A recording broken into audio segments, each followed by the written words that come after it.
Hi guys, എല്ലാവർക്കും പുതിയൊരു ഇന്നത്തെ ഒരു ദിവസത്തെ കാലാവസ്ഥ വിവരങ്ങൾ നോക്കാം. സംസ്ഥാനത്ത് നിന്ന് എല്ലാ ജില്ലയിലും ഗ്രീൻ അലർട്ട് പ്രഖ്യാപിച്ചിട്ടുണ്ട്.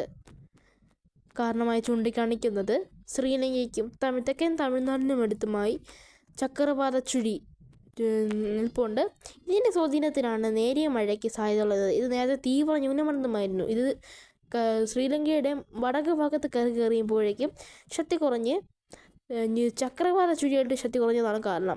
ഇന്ന് ഇടത്ത മഴയ്ക്ക് സാധ്യതയുള്ള പത്തനംതിട്ട, ഇടുക്കി, മലപ്പുറം, പാലക്കാട്, വയനാട് ജില്ലയിൽ ഇടത്തരം മഴയ്ക്കും ബാക്കിയുള്ള ജില്ലകളിൽ നേരിയ മഴയ്ക്കുമാണ് സാധ്യത. ഇന്ന് തെക്കൻ ജില്ലകളിലെ വിവിധയിടങ്ങളിൽ നേരിയ മഴ പെയ്യുന്നുണ്ട്. പ്രധാനമായും മലയോര മേഖലയിലാണ് മഴ ലഭിക്കുന്നത്. രാവിലെ മുതലേ തെക്കൻ കേരളത്തിൽ തിരുവനന്തപുരം, കൊല്ലം, പത്തനംതിട്ട മുതലുള്ള തെക്കൻ കേരളങ്ങളിൽ നേരിയ മഴ ലഭിക്കുന്നുണ്ട്. ഇതേപോലത്തെ കാലാവസ്ഥ വിവരങ്ങൾ അറിയാൻ വേണ്ടി സബ്സ്ക്രൈബ് മറക്കാതിരിക്കുക. നന്ദി.